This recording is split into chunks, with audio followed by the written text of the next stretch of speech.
What are some of the conversations that you're having in the classroom, and what are students saying? What are young people saying right now?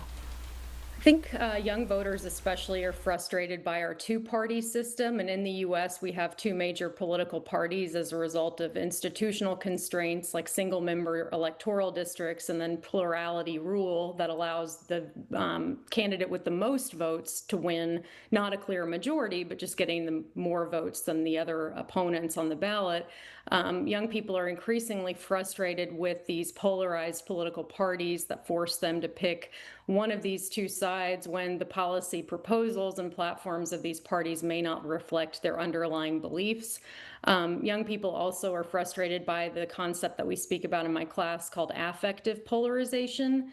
So, this concept illustrates the fact that voters not only disagree on policy proposals and issue positions, but they have a dislike toward members of the other party and they view those folks as bad people.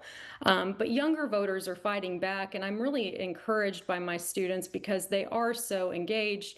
And like you mentioned at the beginning of the interview, the turnout rate is higher than usual. It's still low relative to a midterm or a presidential race, but young voters now have a lot more political knowledge than they did previously. Gen Z is quite engaged. They're not as polarized on certain concerns, and I think they have a better grasp on information literacy and the ability to detect misinformation, which has been spread rapidly through social media and other platforms.